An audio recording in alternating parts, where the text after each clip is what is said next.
میں اس نتیجے پہ پہنچا ہوں کہ جو ٹائم انسان بچاتا ہے نا آرام کے لیے، اس ٹائم میں بے پناہ سستی اسے گھیر لیتی ہے۔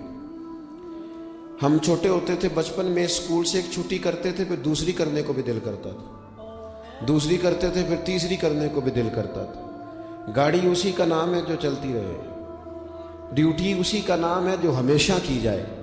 زندگی میں مسلسل جد و جہد کریں گے، مسلسل کام کریں گے، اس کا نتیجہ یہ نکلے گا کہ آپ محسوس کریں گے کہ آپ کا وجود جو ہے وہ بڑی صلاحیتوں والا ہے، وہ بیکار نہیں ہے، مسلسل کام۔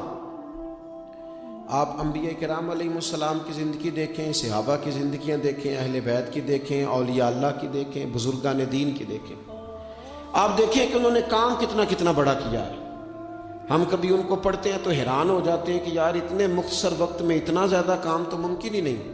اعلیٰ حضرت رحمۃ اللہ علیہ نے 1000 کتاب لکھ دی، امام بخاری نے پوری دنیا میں گھوم کر احادیث جمع کر کے ایک جگہ پہ اکٹھی کر دی، اور پھر اصول وضع کر دیے حدیث پاک کے کہ حدیث کس طرح قبول کی جائے گی، پھر اس میں فرق کر دیا کہ صحیح کون سی ہے، متواتر کون سی ہے، حسن کون سی ہے، ضعیف کون سی ہے، موضوع ہو تو پھر اس کے قاعدے کیا ہیں۔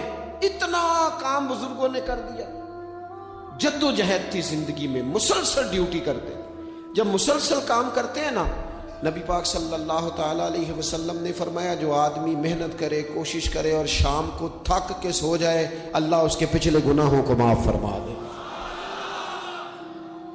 تو چلتے رہیں، جد و جہد کریں، ہمت کریں، کوشش کریں۔ کبھی کبھی یوں ہوتا ہے کہ انسان سمجھتا ہے کہ میں نے کوشش تو کی تھی لیکن یار یہ میرے کوشش کرنے سے کوئی نتیجہ نہیں نکلا۔ عارف رومی رحمۃ اللہ علیہ فرماتے ہیں کہ ایک شہر ایسا تھا جس میں ایک بیماری بار بار حملہ کرتی تھی، تو 3-4 پہاڑیاں ایک دوسرے کے اوپر تھیں، اکٹھے پہاڑ بنے ہوئے تھے، اس کے اوپر وہ جڑی بوٹی تھی جس سے اس بیماری کا علاج ہوتا تھا۔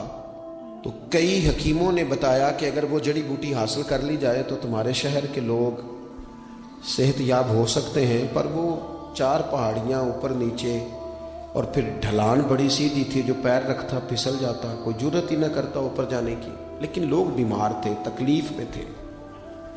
بالآخر ایک شخص نے ارادہ کیا کہ کب تک لوگوں کو بیماری سے سسکتے، تڑپتے، مرتے دیکھتا رہوں گا۔ اس نے کلاڑا اٹھایا، ہتھوڑا اٹھایا، پہاڑ کاٹنا شروع کیا کہ میں سیڑھیاں بناؤں گا اوپر جانے کے لیے۔ فرماتے ہیں کہ وہ پہاڑ کاٹ رہا تھا تو جو قریب آتے تھے نا، وہ اسے کہتے تھے پاگل ہو گیا تو اکیلا بندہ کیسے پہاڑ کاٹے گا، بیوقوف ہے، چھوڑ دے۔ اس نے کہا یار تم ساتھ نہیں چل سکتے تو حوصلہ شکنی تو نہ کرو، مجھے کچھ کرنے تو دو۔ سالوں لگ گئے، ایک پہاڑ کاٹ کے سیڑھیاں بنائی اس نے، پھر دوسرا پہاڑ شروع کیا، پھر سالوں لگ گئے، اور 2 پہاڑ کاٹے تھے، بڑھاپا آ گیا، بیمار ہو گیا، موت کا وقت آ گیا۔ اب چونکہ سیڑھیاں بن گئی تھی تو 2 پہاڑ کٹ گئے تھے، وہاں تک لوگ آنے جانے لگے تھے۔ این اس وقت جب وہ دنیا سے جا رہا تھا، پھر بھی کچھ لوگ حوصلہ شکنی کر رہے تھے، اسے کہہ رہے تھے خدا کے بندے کیا نتیجہ نکلا۔ کچھ لوگوں کی ڈیوٹی ہوتی ہے اپوزیشن کا کردار ادا کرنا، وہ ہر موقع پر حوصلہ شکنی کرتے ہیں۔ اب اس پر آخری وقت آ گیا ہے، باوجود اس کے کچھ لوگوں نے جا کے کہا کیا نتیجہ نکلا جی،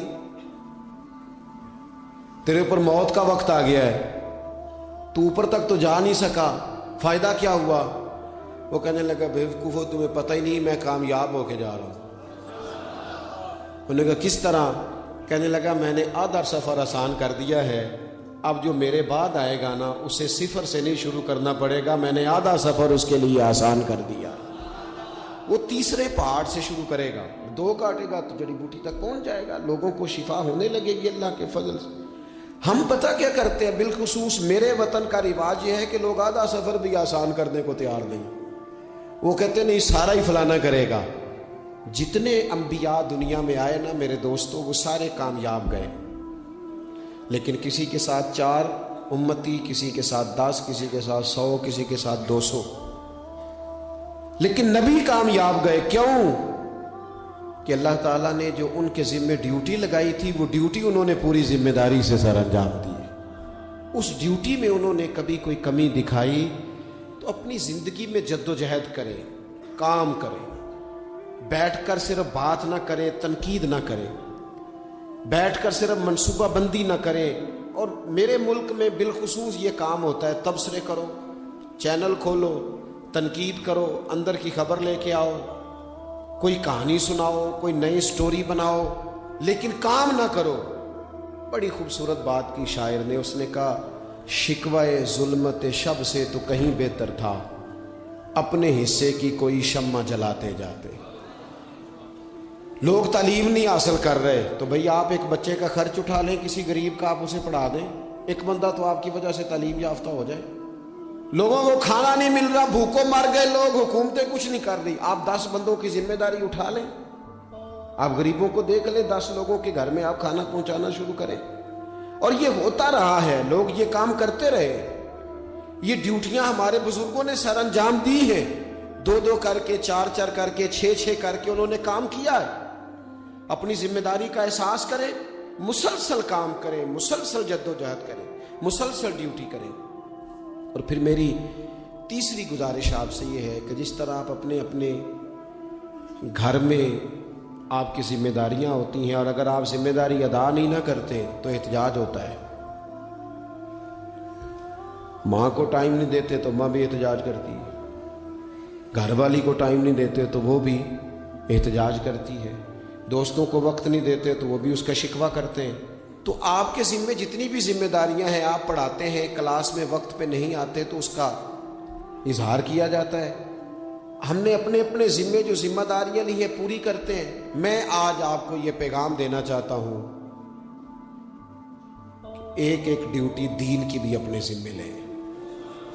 ایک ایک ڈیوٹی, ایک کام اپنے ذمے لے لیں. آپ اپنے اپنے علاقے کی مسجد میں جھاڑو دینے کی ڈیوٹی لے لیں.